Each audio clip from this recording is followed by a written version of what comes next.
Dan sampai pada hari ini, Allahu Akbar, begitu nyata di pelupuk mata kita. Orang kafir berusaha untuk mengganggu para ulama. Nah, ini tidak usah tunggu komando. Berjuang di dalam Islam ini tak usah tunggu komando. Masing-masing kesadaran pribadi, nggak usah tunggu komando. Setelah melihat kemungkaran, nggak usah panggil berombongan banyak orang. Langsung serang.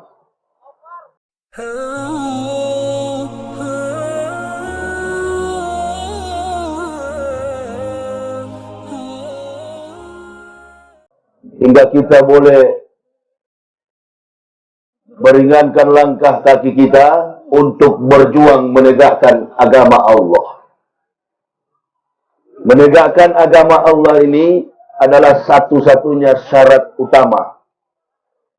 Dengan melihat bagaimana perjuangan orang-orang kafir dan orang-orang munafik yang tidak pernah berhenti untuk mengganggu agama tauhid. Bukan hanya agama Islam. Dari zaman para nabi dia turun sampai ke nabi terakhir, Rasulullah Muhammad SAW. Orang-orang kafir dan orang-orang munafik selalu bergandengan tangan untuk menghancurkan Islam. Ini pertarungan pergulatan abadi antara hak dan batil. Arsadal ukula ila tauhid wa hadaha wa auduha adillata wahdaniyati wa jallaha wa abtala bibarokhidil haq subahal batin. Dia akan terus menggerogoti umat Nabi SAW. Pertama, kita sudah melewati satu fase kemarin dengan susah payah. Melewati proses pemilihan presiden. Tidak sedikit yang korban akibat gempuran politik. Bahkan ada 500 orang lebih. Kemudian kematian mereka itu seakan mampu dijangkau oleh logika. Sebagai pengurus petugas KPPS. Ini tidak terselesaikan. Di bulan Ramadan datang lagi peristiwa yang merenggut begitu banyak jiwa korban. Akibatnya Ramadan kita dihiasi dengan berbagai macam persoalan. Dan sampai pada hari ini, Allahu Akbar, begitu nyata di pelupuk mata kita. Orang kafir berusaha untuk mengganggu para ulama. Nah, ini tidak usah tunggu komando. Berjuang di dalam Islam ini tak usah tunggu komando.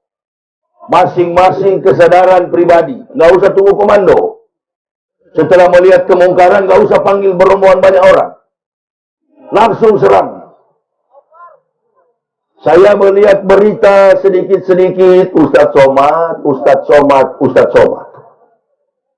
Kalau pemain permainan bola ini lawan ini sudah di depan gawang, mau masukkan gol, dan saya tackle, selesai. Penalti. Nah, memang mesti begitu. Sama-sama korps baret putih harus saling melindungi. Putus berita itu lewat. Apa tandanya? Ini orang kafir mengukur sejauh mana kekuatan umat Islam. Dari dalam historik sejarah sudah dijelaskan. Kafir tidak pernah menang melawan Islam. Baik dalam pertempuran fisik maupun dalam perdebatan argumen sains. Lalu bagaimana caranya menghancurkan Islam? Pakai orang Islam. Dia minoritas, dia berani. Berarti ada yang mendukung. Siapa yang mendukung? Orang-orang Islam yang munafik. Apa kata Nabi kepada munafik? Ya ayuhan nabiyyu. Diperintahkan Allah kepada Rasul kita Muhammad. Ya ayuhan nabiyyu. Jahidil kufara wal munafikin.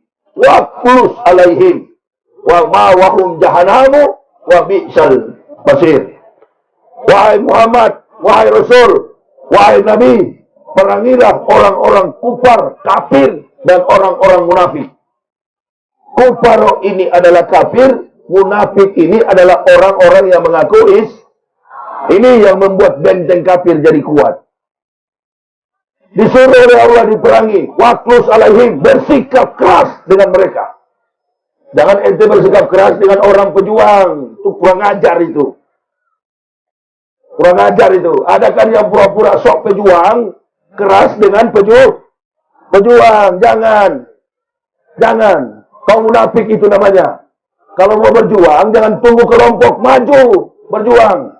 Apalagi kita diberi kekuatan oleh Allah, diberi harta oleh Allah, diberi umur oleh Allah. Jangan tunggu-tunggu. Tegakkan agama ini tanpa ada makhluk yang perintah, kecuali ikhlas di jalan Allah. Buatwatun fisabilillahi aurahatun khairun minat dunya wa ma fiha. Berangkat pagi atau sore, berjuang di jalan Allah adalah lebih mulia daripada dunia dan segala isi. Alhamdulillah. Tanggal 21 saya tinggalkan rumah di Jakarta menuju Sumatera. Berangkat bersama istri, karena itu pekerjaan saya sejak masuk Islam. Dari awal saya masuk Islam sampai hari ini nggak pernah berhenti berdakwah. Ini pun dalam keadaan suaranya habis. Tadi malam, kemarin dulu di Tanjung Balai, 2 kali lipat jamaahnya dengan ini. Bersama Pak Wali Kota dan seluruh komponen ulama yang ada di sana. Puluhan ribu masyarakat yang hadir. Dan kemudian seorang kafirun menyerahkan diri, disyahadatkan. Di tengah-tengah Islam difitnah, banyak yang masuk Islam. Bahkan pada malam ini juga nanti akan ada pengislaman. Ada seorang saudara kita yang sudah menyerah. Makin Islam diganggu, makin banyak yang masuk Islam. Saya sudah ribuan mengislamkan orang-orang kafir ini. Ibu bapak sudah berapa ekor? Mana si kafir yang mau bersyahadat ini? Sini ente. Sini dulu, sini depan. Allahu Akbar. Orang apa? India. Masya Allah, beliau hitam manis ya. Ini kalau nggak masuk Islam, kayu api gagah sekali ini. Allahu Akbar. Aina atatna lil kafirina salasila wa aqlala wa sa'ira. Sesungguhnya kata Allah, kami sediakan bagi kafirun adalah belenggu, rantai dan neraka yang menyala-nyala. Ini namanya siapa? Yoga. Dengan kesadaran penuh dia mau masuk Islam. Mulyadi telepon saya beberapa minggu lalu. Ustaz, nanti ada yang bersyahadat. Sebelum saya sampai di Belawan, Mulyadi mengatakan, ada yang masuk Islam. Tadi pagi juga kuliah subuh, ada seorang wanita muda di masjid Silaturahim yang ada di Polonia juga masuk Islam, sudah disyahadatkan. Kemarin di Tanjung Balai di depan puluhan ribu jamaah orang Cina masuk Islam. Alhamdulillah. Arsala Rasulullah rahmatalil. Ada India, ada Batak, ada Cina, Masya Allah masuk Islam. Ada Manado, ini kalau saya memang didengkotnya kafir sini. Makanya kafir marah sama saya sekarang. Orang kalau belum dibenci sama kafir dan munafik, Islamnya belum mantap itu. Ya, orang kalau, apalagi kalau ulama, apalagi kalau dai. Saya bukan ulama, saya hanyalah kafir yang mendapat hidayah. Ya, jadi kalau belum dibenci oleh kafir dan munafik, berarti Islamnya belum seberapa itu. Karena di dalam Islam ini kan banyak munafik, dia pura-pura tegas, dia pura-pura disiplin, dia pura-pura keras dengan kafir, padahal dia bisnis dengan kafir, menjalin hubungan dengan kafir, lalu membunuh saudara Allahu Akbar. Ini sudah fakta yang terjadi. Ada yang sering nonton, kalau kita nonton TV, orang yang partai Islam, mulutnya congor tajam, tidak ada lain yang dia ucapkan kecuali menjelek-jelekan Habib Rizik. Padahal Habib Rizik tidak ada hubungan dengan politik. Tidak ada. Ini perjuangan semata-mata dengan simbol anak-anak FPI itu. Apa? Istariman aumut syahidan. Hidup mulia atau mati sebagai syahid. Saya bukan NU. Saya bukan Muhammadiyah. Saya bukan Naqsabandiyah. Saya bukan Al-Wasliyah. Saya bukan Ansor. Saya bukan FPI, apalagi Banser. Enggak ada organisasi saya. Bu, Ada orang baguslah belum bobo ini, belum tidur.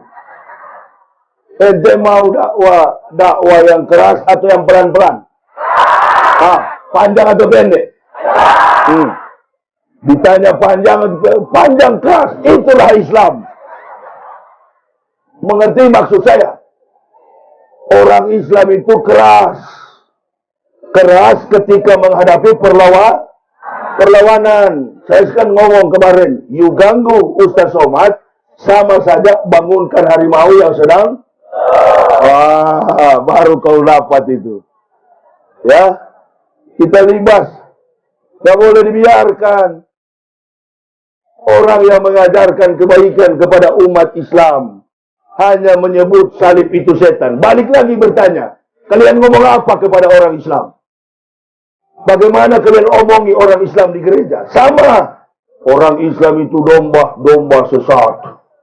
Sekarang betul kalau orang Islam domba sesat? Orang Islam tidak marah. Ada yang mengatakan air Zam-Zam, tempat di mana Ismail menangisi bersama ibunya, dan kemudian mujizat kebesaran kekuasaan Allah dinyatakan. Muncul air ini, air Zam-Zam, difitnah oleh pendeta kafir. Dia mengatakan bahwasannya air Zam-Zam itu adalah air PDAM daripada Saudi. Ini kurang ngajar apa? Adakah orang Islam lapor? Adakah orang Islam lapor?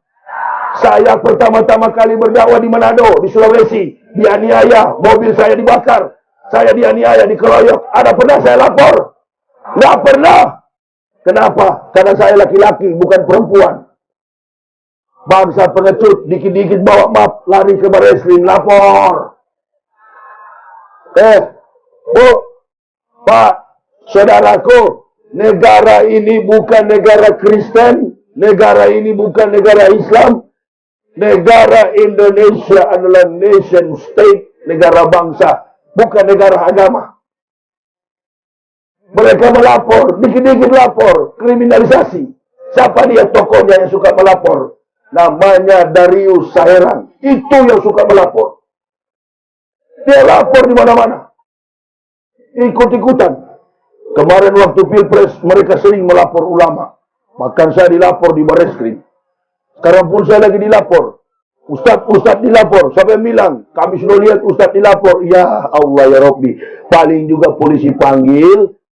Ustadz kau dipanggil. Minum kopi, merokok dulu pulang. Orang tidak ada kelompok. Makanya ibu bapak jamaah, jangan mau diadu domba kita umat Islam. Jangan suuson dengan petugas kita.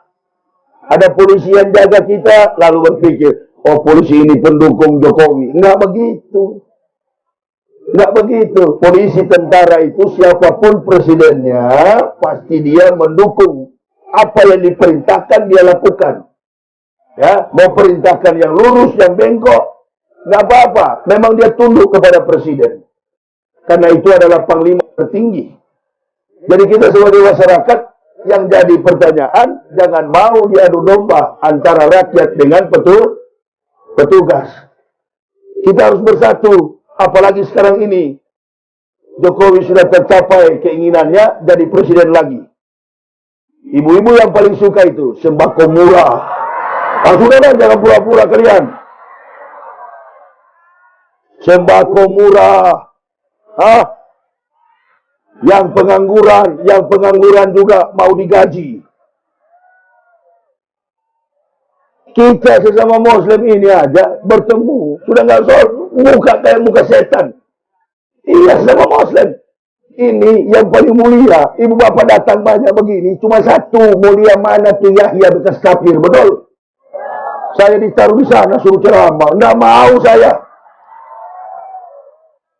Memangnya antum lebih berani. Cuma di kandang, nggak usah tunjuk. Keluar. Tegakkan Islam ini. Jangan di kandang. Keluar. Kalau berani. Tegakkan Islam. Dan jangan pakai kelompok. Sendiri kau. Saya pernah bilang sama umat Islam. Jangan pernah bantu saya. Jangan pernah kawal saya. Cukup doa. Saling tunggu kita kok. Nanti banyak orang berani. Orang kafir sudah baca kelakuan kita. Orang kafir sudah melihat bagaimana perpecahan yang terjadi. Kenapa? Karena sesama Muslim tidak saling menghargai. Pidato dikit-dikit bidah kafir kepada sesama. Nggak berani sama kafir. Ini jamaah ini melihat contoh dari kita. Orang yang dimuliakan bukan diri saya yang dimuliakan. Bukan Al-Quran dan hadis yang melekat pada seorang pendakwah.